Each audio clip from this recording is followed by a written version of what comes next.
अपमानित शर्मसार मोहिनी अपने आप को बेड पर बिछी चादर से ढकने की कोशिश कर रही थी। मन फूट फूट कर चीख चीख कर रोने को कर रहा था, लेकिन अपमान के सदमे से आंखें इतनी खुश्क थी जैसे पत्थर की हो। अभी अभी एक तूफान उसके जीवन में आकर गया था। कमरे के बाहर का शोर कुछ ठंडा तो पड़ा था, लेकिन यह तूफान उसके जीवन को हमेशा के लिए तहस नहस कर गया था। मोहिनी 18 साल की थी जब शिव कुमार से उसका विवाह हुआ था। मोहिनी का उनसे कभी वैचारिक तालमेल नहीं बैठा। शिव कुमार इंग्लिश के अध्यापक थे। वह शांत गंभीर। शिव कुमार ने उसे घर की चाबी पकड़ाई और लगभग भूल गए कि वह है चंचल मोहिनी। उनके गहरेपन को कभी समझ नहीं पाए। शिव कुमार ने उसे आगे पढ़ने के लिए प्रोत्साहित दिया, लेकिन अपने रूप और मन के बिंदासपन के आगे उसने कभी शिव कुमार की बात को गंभीरता से नहीं लिया। उसी साल मोहिनी ने एक पुत्री को जन्म दिया। माँ बनकर भी वह अल्हड़ युवती बनी रही। शिव कुमार ने बेटी कोमल की देख रेख भी एक तरह से अपने जिम्मे ले ली। कॉलेज से आते तो बेटी की देख रेख पर ध्यान देते। मोहिनी इधर उधर सहेलियों के साथ सैर सपाटा करती। कोमल अपने पिता की तरह धीर गंभीर शांत दृश्य चरित्र की स्वामिनी थी। वह अपने पिता की छत्र छाया में पलती बढ़ती रही। कोमल ने इंग्लिश में एम किया ही था कि शिव कुमार का हृदयघात से निधन हो गया। माँ बेटी दोनों ने किसी तरह अपने को संभाला। पीएफ पेंशन सब मोहिनी को मिला। अब उसे अपने भविष्य की चिंता खाए जा रही थी। सबसे बड़ी चिंता उसे कोमल की नहीं, अपनी थी। उसे अपने लिए किसी पुरुष का साथ चाहिए था। वह दूसरा विवाह भी नहीं करना चाहती थी। सोचती कौन फिर से झंझट में पड़े, किसी की घर गृहस्थी की जिम्मेदारी क्यों उठाए। अगर किसी से तन मन धन की जरूरत बिना विवाह के पूरी हो जाए तो क्या हर्ज है, आराम से जी लेगी। मोहिनी दिन भर यही योजनाएं बनाती, सोचती कुछ ऐसा किया जाए ताकि बाकी का जीवन आराम से कट जाए। देखने में वह कोमल की बड़ी बहन ही लगती थी। यत्न से सजाया गया रूप सौंदर्य किशोरियों को भी पीछे छोड़ देता था। और इसी बीच कोमल ने बीएड भी कर लिया तो शिव कुमार के कॉलेज में ही उसे इंग्लिश की अध्यापिका का पद मिल गया। आर्थिक रूप से माँ बेटी ठीक स्थिति में थी। घर अपना था ही, लेकिन मोहिनी को मन ही मन ये चिंता थी कि शादी के बाद कोमल की अपनी घर गृहस्थी होगी तो वह माँ पर ज्यादा ध्यान नहीं दे पाएगी। मोहिनी के मायके में अब कोई नहीं था। माता पिता की मृत्यु हो चुकी थी। भाई बहन कोई था नहीं। ससुराल वालों से उसकी कभी बनी नहीं थी। शिव कुमार की मृत्यु के बाद तो संबंध बिल्कुल ही खत्म हो चुके थे और अब लखनऊ की इस कॉलोनी में माँ बेटी अकेली ही रहती थी। पास पड़ोसी अच्छे थे, उनका हाल चाल लेते रहते थे, लेकिन मोहिनी को जिस बीच की तलाश थी वह उसे एक विवाह समारोह से मिली। अनिल से उसका परिचय उसकी सहेली अंजू ने करवाया था। अंजू ने उसको कहा था, मोहिनी है हमारे दफ्तर के नया सीनियर अफसर, माता पिता है नहीं, एक बहन है जो विदेश में रहती है, महाराष्ट्र से है और रिजर्व कोटे की वजह से आए हैं, पर अच्छे अच्छों को मात दे देता। मोहिनी को अनिल पहली ही नज़र में पसंद आ गया। उसके मन की मुराद पूरी हो गई। सुंदर, स्मार्ट है, भिन्न जाति का है तो क्या हुआ, सुलझा हुआ है, देखने में कश्मीरी लगता है। अनिल की तरफ वह आकर्षित हो गई। अनिल उससे अच्छी तरह मिला और यह जानकर हैरान हुआ कि वह एक युवा बेटी की मां है। दोनों काफी देर अकेले में बातें करते रहे। अनिल भी उसके सौंदर्य से प्रभावित हुआ। मोहिनी को भी लगा कि अनिल में कहीं से हीन गति नहीं है। चलते समय अगले दिन अनिल को घर आने का निमंत्रण देकर मोहिनी स्वप्न के संसार में डूबती उभराती घर पहुंची। कोमल ने पूछा, माँ कैसी रही शादी? तुम्हें क्या? तुम्हें तो अपने पापा की तरह बस किताबों में सिर खपाए रहने का शौक है। नहीं माँ, कुछ ज़रूरी नोटिस बनाने थे मुझे, और वैसे भी मैं वहाँ किसी को जानती नहीं थी। मैं वहाँ क्या करती? अरे कहीं जाओगी तभी तो जान पहचान होगी। कितने नए नए लोगों से मिली मैं, आज बहुत अच्छा लगा। कोमल ने कहा, अच्छा हुआ माँ आप हो आई। आपको अच्छा लगा, वहाँ ये आपको देखकर ही पता चल रहा है। मोहिनी गुनगुनाते हुए चेंज करने अपने बेडरूम में चली गई तो कोमल अपने काम में व्यस्त हो गई।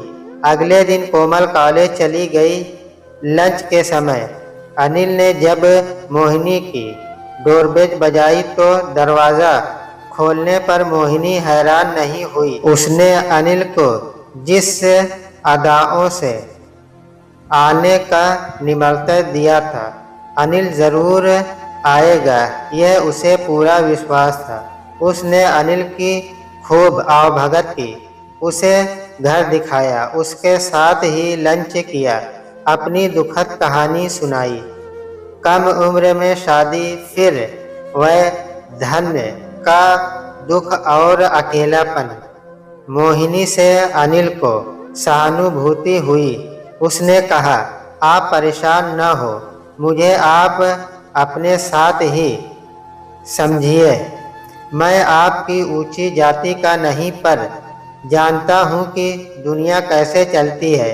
कहकर वह उठकर मोहिनी के पास ही बैठ गया तो मोहिनी ने भी अपना हाथ उसके हाथ पर रख दिया। अनिल के सामित्य ने कई दिनों से पुरुष संपर्क को तरसते उसके तन मन में एक चिंगारी भी भड़का दी तो उसने सारी लाज शर्म छोड़कर अनिल की बाहों में खुद को सौंप दिया। और फिर यह एक दिन की बात नहीं रही। कोमल के बाहर जाने का समय देखकर वह अनिल के मोबाइल पर मैसेज भेज देती और अनिल पहुंच जाता। वह अच्छे पद पर था, मोहिनी पर खुलकर खर्च करता। मोहिनी को हवस और पैसों का स्वाद मुंह लग गया। अनिल और कोमल का अभी तक आमना सामना नहीं हुआ था, लेकिन एक दिन मार्केट में मोहिनी कोमल के साथ घर का कुछ सामान खरीद रही थी तो अनिल वहां मिल गया।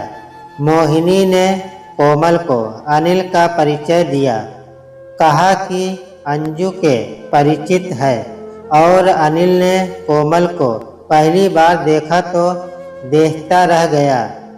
शांत कोमल, सुंदर सा चेहरा, दुबली पतली कोमल का शिष्ट व्यवहार उसे प्रभावित कर गया। मोहिनी ने अनिल की आंखों में कोमल के लिए पसंदगी के भाव देखे तो उसके दिमाग में फौरन नई योजनाएं जन्म लेने लगी।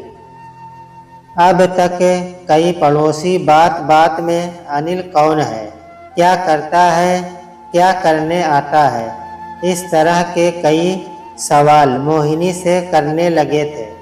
मोहिनी ने अनिल को अपना एक परिचित बताकर बात टाल दी थी।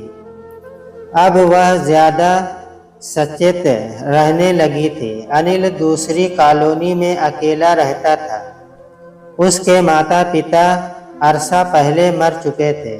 वह वर्षों से अकेला रहा क्योंकि शादी के लिए कोई कहने वाला भी तो हो। मोहिनी ने अनिल से कह दिया, तुम यहाँ कम ही आया करो, मैं ही तुम्हारे घर आ जाया करूँगी। अनिल को इससे कोई आपत्ति नहीं थी। अब फुर्सत मिलते ही वह मोहिनी को फोन कर देता। मोहिनी कोमल को कोई न कोई काम बताकर अनिल के घर पहुंच जाती और दोनों एक दूसरे में डूबकर काफी समय साथ बिताते। ऐसी ही एक शाम थी जब दोनों साथ थे। मोहिनी ने बात छेड़ी, अनिल, तुम्हें कोमल पसंद है? अनिल चौंका पूछा, क्यों? मैं काफी दिनों से कुछ सोच रही हूँ। तुम जवाब दो तो आगे बात करूँ। हाँ, अच्छी है, अनिल ने झिझकते हुए कहा। मोहिनी हंसी, तो शर्मा क्यों रहे हो? तुम्हें ही फायदा की बात सोच रही हूँ। बताओ क्या सोचा है? तुम कोमल से शादी कर लो। जैसे करंट लगा अनिल को। बोला, ये आप कैसे सोच सकती हो? मेरे आपके जो संबंध हैं उनके बाद भी मुझे अपनी बेटी से शादी करने के लिए कह रही हो। वैसे भी अपनी जाति के लोग आपको खा जाएंगे कि दलित से शादी कर ली तो क्या हुआ? शादी तो तुम एक दिन किसी से करोगे ही, और कोमल की भी शादी तो होनी ही है। तुम उससे कर लोगे तो उसके बाद भी हमारे संबंध ऐसे ही रहेंगे। फिर कभी किसी को हम पर शक भी नहीं होगा। रही बात जाति की, तो तुम तो देख ही रहे हो कि हमारी जाति वाले ने ही हमें कैसे छोड़ दिया। उन्हें मैं अपशकुनी लगती। ऐसी जाति का क्या करोगी? अनिल मोहिनी का मुंह देखता रह गया कि कोई औरत ऐसा भी सोच सकती है। मोहिनी ने अनिल के गले में बाहें डालते हुए कहा, क्यों? क्या तुम मुझे प्यार नहीं करते? मेरे साथ हमेशा संबंध नहीं रखना चाहते? नहीं, ऐसी बात नहीं है। कहते हुए उसने भी मोहिनी को बाहों में भर लिया। कहा, लेकिन मुझे सोचने का समय तो दो। ठीक है, अच्छी तरह सोच लो। कुछ देर रुककर मोहिनी चली गई। अनिल ने बाद में सोचा, मेरा क्या नुकसान है? अच्छी भली शरीर सी लड़की है। मेरे तो दोनों हाथों में लड्डू हैं। जब मोहिनी को बेटी से अपना प्रेमी शेयर करने में कोई परेशानी नहीं तो मुझे क्या? अनिल ने मोहिनी को फोन पर अपनी स्वीकृति दे दी तो मोहिनी ने कोमल को भी अनिल से विवाह के लिए तैयार कर लिया। उसकी बिरादरी में तो इस तरह के संबंध बहुत होते थे और कोई कुछ बोलता भी नहीं था। बहुत जल्दी मोहिनी ने कोमल और अनिल की सिविल मैरिज करवा दी। कोमल चली गई। अब मोहिनी को रोकने टोकने वाला कोई नहीं रहा। कोमल कॉलेज जाती तो अनिल कोमल को बिना बताए छुट्टी ले लेता। मोहिनी पहुंच जाती और दोनों कोमल के आने तक का समय साथ बिताते। कोमल अनिल को पति के रूप में पाकर खुश थी। कोमल के मधुर और शिष्ट व्यवहार ने अनिल को बहुत प्रभावित किया।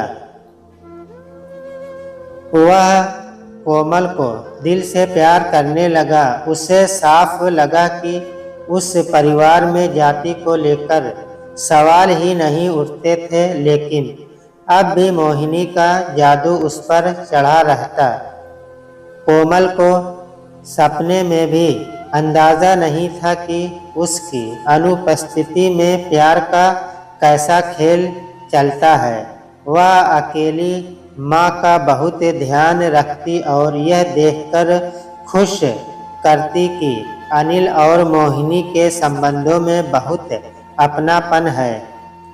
मन ही मन सोचती, चलो माँ को दामाद के रूप में एक बेटा मिल गया। वह बहुत संतुष्ट रहती। इसी बीच एक दिन मोहिनी घर के सामने की सड़क के उस पार बने घर के सामने से गुजरते हुए रुक गई। यह घर काफी दिनों से बंद पड़ा था और आज ट्रक से किसी का सामान उतर रहा था। उसकी नज़र एक पुरुष पर पड़ी जो सावधानी से सामान उतारने में निर्देश दे रहा था। मोहिनी ने अंदाज़ा लगाया, शायद यही लोग रहने आए हैं। अंदर से आती एक महिला को देखकर वह रुक गई, अपना परिचय दिया। उसने भी मुस्कुरा कर मोहिनी का अभिवादन करते हुए अपना नाम पुष्पा बताते हुए अपना परिचय देते हुए कहा, ये मेरे पति सुधीर हैं। हमारा एक ही बेटा है जो अमेरिका में पढ़ रहा है। हम दोनों ही पुणे में जॉब करते हैं। अभी इनका ट्रांसफ़र यहाँ हो गया है। मैं भी अपना ट्रांसफ़र यहाँ करवाने की कोशिश कर रही हूँ। अभी तो मैं घर सेट करके चली जाऊंगी। वीकेंड पर ही आना हुआ करेगा। मोहिनी पुष्पा और सुधीर के प्रभावशाली व्यक्तित्व से बहुत प्रभावित हुई और उसी समय उन्हें डिनर पर आने के लिए कहा। पुष्पा और सुधीर ने सहर्ष निमंत्रण स्वीकार कर लिया। करीब 8 बजे सुधीर और पुष्पा मोहिनी के घर आ गए।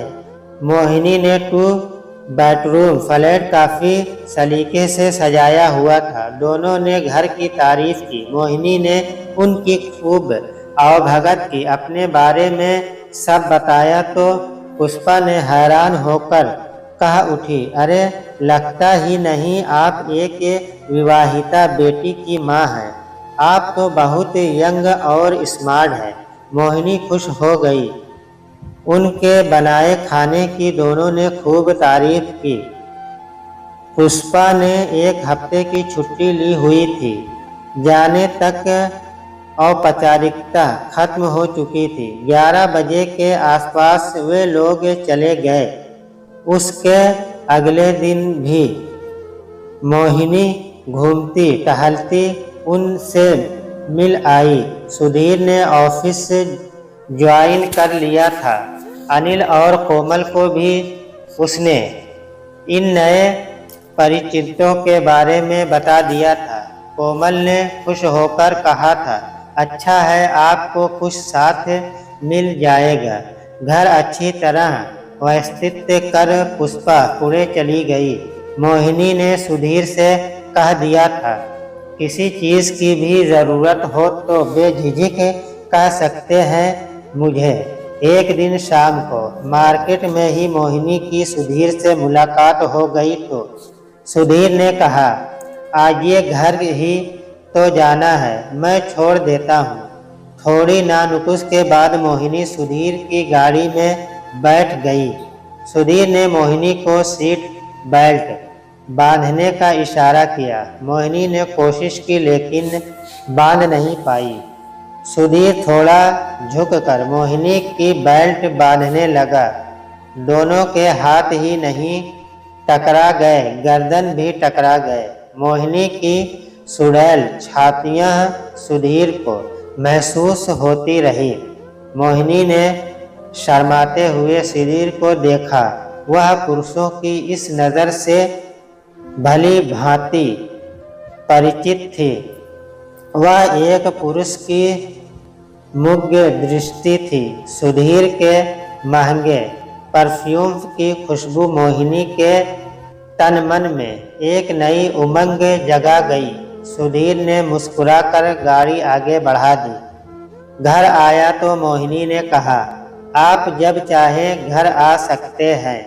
अगर मन हो तो एक कप कॉफ़ी अभी पी सकते हैं।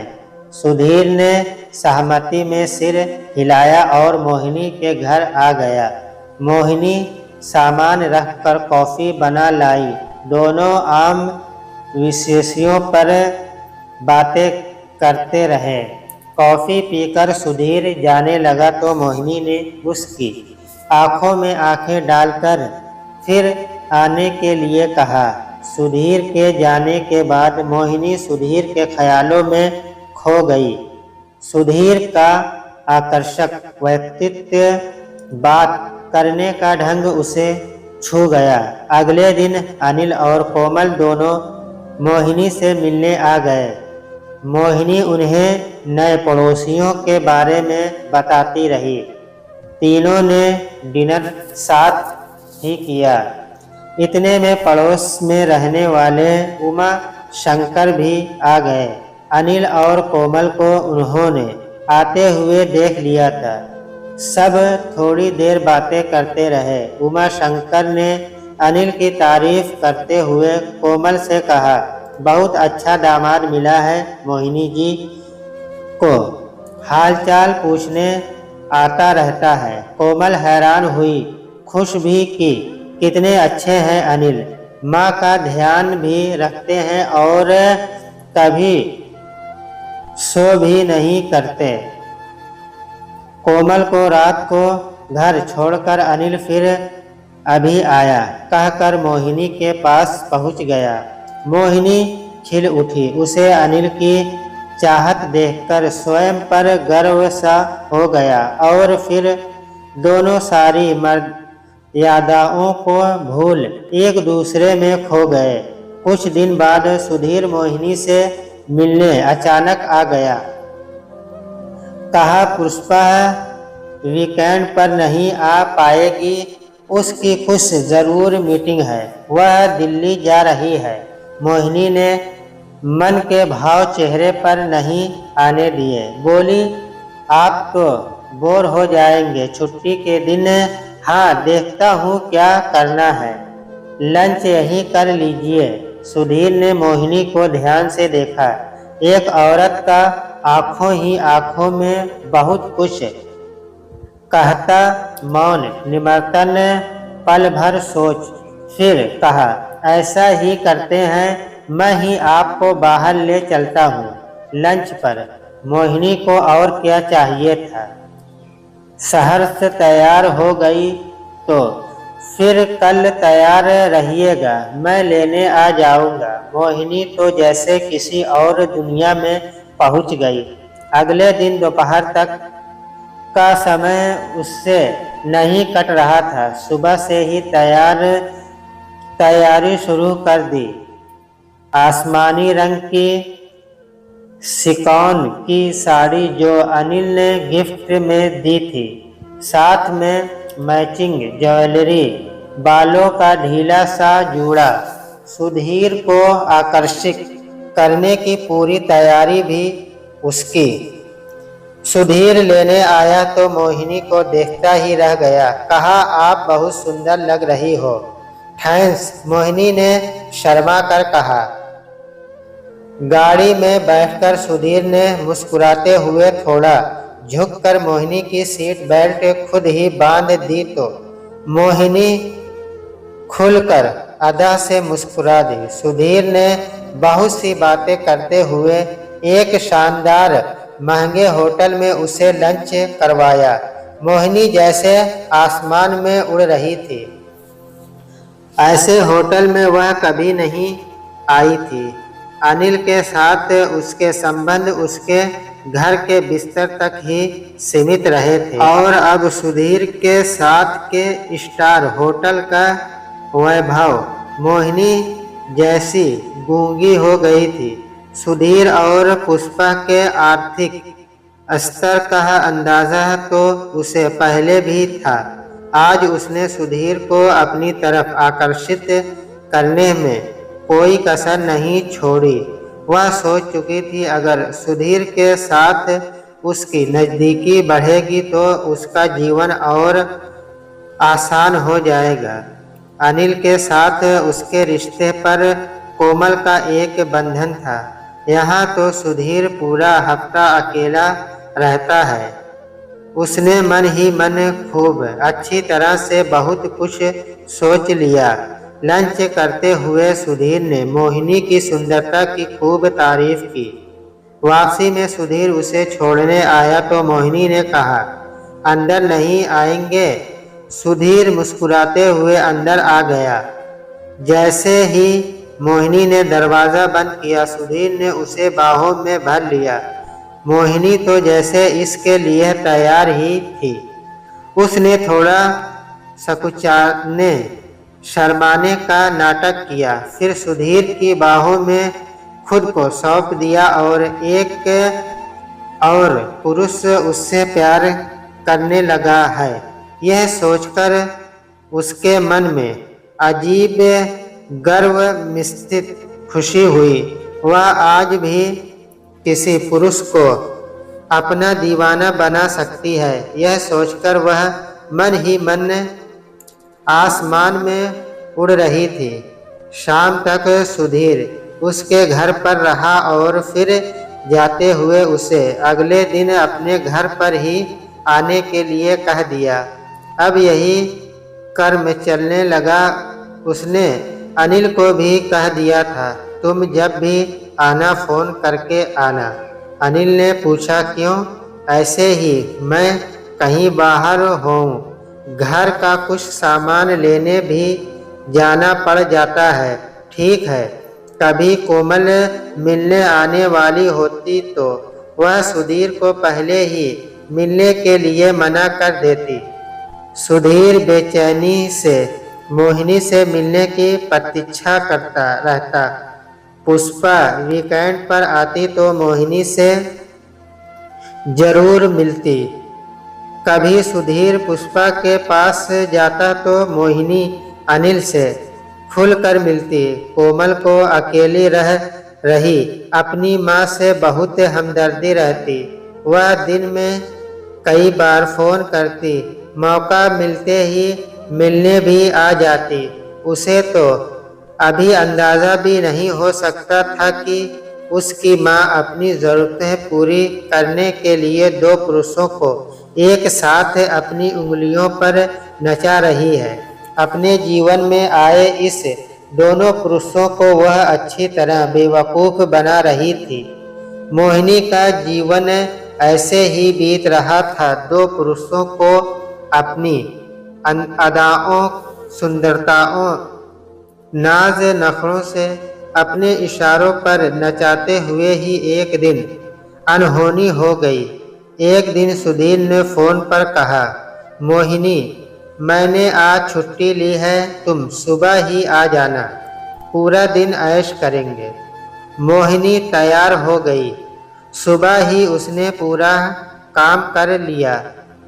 खूब अच्छी तरह से तैयार होकर वह सुधीर के घर पहुंच गई। सुधीर की मैड भी उसके ऑफिस की वजह से सुबह ही काम करके चली गई थी। दोनों एक दूसरे की बाहों में खो गए। इसी बीच अनिल ऑफिस की किसी मीटिंग से फ्री हुआ तो लंच टाइम में मिलने के लिए उसने कई बार मोहिनी को फ़ोन मिलाया। मोहिनी ने आज अपना फ़ोन पहली बार बंद कर रखा था। अनिल ने सोचा, क्या हो गया, आज फ़ोन क्यों बंद है, जाकर देखता हूँ। कॉलेज में कोमल की तबीयत कुछ ढीली थी। उसने सोचा, माँ के पास जाकर आराम करती हूँ। वह भी मोहिनी को फ़ोन मिला रही थी। फ़ोन बंद होने पर कोमल को माँ की चिंता होने लगी। वह फ़ौरन छुट्टी लेकर माँ से मिलने चल दी। अनिल मोहिनी के घर पहुंचा तो देखा ताला लगा हुआ है। इस समय कहाँ चली गई? उसने इधर उधर देखा। कुछ बच्चे खेल रहे थे। उसमें से एक बच्चे ने इशारा किया कि आंटी उस घर की तरफ गई है। अनिल के मन में पता नहीं क्या आया, वह सुधीर के घर की तरफ चल दिया। कोमल भी पड़ोस में रहने वाली कुसुम आंटी के यहाँ बताने पर कि उन्होंने मोहिनी को सामने वाले सुधीर के घर जाते देखा है, अतः वह भी सुधीर के घर चल दी। अनिल ने सुधीर की डोरबेल बजाई। अंदर सुधीर और मोहिनी बेड पर एक दूसरे में खोए निर्वस्त्र लेटे थे। डोरबेल बजने पर कोई कुरियर होगा या सोचकर बस टॉवल लपेटकर गेट खोल दिया। सामने अनिल खड़ा था। सुधीर की अस्त-व्यस्त हालत देख अनिल को एक पल में सब समझ आ गया। अब तक कोमल भी चुपचाप पीछे आकर खड़ी हो चुकी थी। सुधीर सकपका गया। वह अनिल से तो कभी नहीं मिला था, लेकिन कोमल से एक दो बार मिल चुका था। अनिल ने सुधीर को एक तरफ धक्का देकर अंदर जाते हुए पूछा, कहाँ है मोहिनी? कोमल को धक्का लगा कि अनिल कैसे उसकी माँ का नाम ले रहा है। क्या हो रहा है ये सब? इतने में सुधीर चिल्लाया, तुम यहाँ क्या कर रहे हो? जाओ यहाँ से, मैं मोहिनी से मिलकर जाऊँगा। कहते हुए अनिल बेडरूम की तरफ बढ़ गया। सुधीर ने पहले जल्दी से अंदर जाकर अपनी पैंट उठाई, फिर बाथरूम में पहनकर निकला। तब तक अनिल मोहिनी के सामने पहुंच चुका था। बेडरूम का दृश्य देखकर कोमल जैसे पत्थर की हो गई। निर्वस्त्र अपने को चादर से ढकने की कोशिश करते हुए अब मोहिनी को लग रहा था कि काश धरती फट जाए और वह उसमें समा जाए। कोमल को अपनी आंखों पर विश्वास नहीं हुआ। उसकी माँ इस हालत में और अनिल। उसने सुधीर का कॉलर पकड़ लिया। दोनों में हाथापाई शुरू हो गई। उमा शंकर और उनका परिवार, कुसुम, बाकी पड़ोसी भी शोर सुनकर वहां पहुंच गए। किसी को अपनी आंखों पर विश्वास नहीं हो रहा था और रही सही कसर अनिल ने गुस्से में चीखते हुए पूरी कर ली। वह कह रहा था, कोई सोच भी नहीं सकता कि क्या क्या खेल खेले हैं तूने, बेशर्म लालची औरत।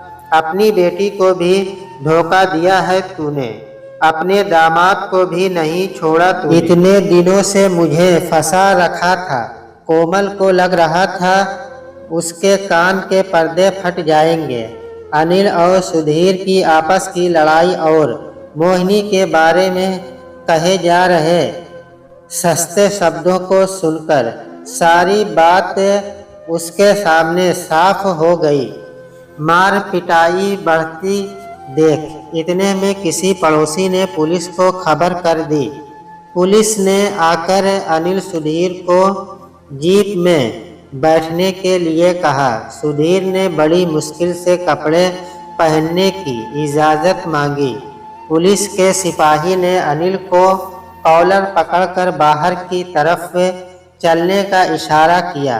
अनिल जाते जाते मोहिनी को गालियां देता रहा। सुधीर भी जाते हुए चिल्ला रहा था, तू वेश्या से भी बदतर है, थू है तुम पर, गिरी हुई औरत है तू। पड़ोसी भी एक एक कर कोमल के कंधे पर सांत्वना का हाथ रख कर चले गए। खड़ी रह गई कोमल ने जलती हुई नफरत भरी आंखों से मोहिनी को देखा और फुफकार उठी, आज आपने मेरा हर रिश्ते से विश्वास उठा दिया। आज से आपका और मेरा कोई रिश्ता नहीं। कभी मेरे सामने मत आना, कहकर कोमल चली गई। अब मोहिनी शर्मिंदगी और पछतावे में डूबकर घुटने पर सिर रखकर फूट फूट कर रो रही थी। अपने रूप और यौवन का सहारा लेकर वासना और लालच का खेल खेल कर दो पुरुषों से अनैतिक संबंध रखकर उनसे फायदा उठाने चली थी। अब बेटी और समाज की नज़रों में हमेशा के लिए गिर गई थी। यह तो होना ही था।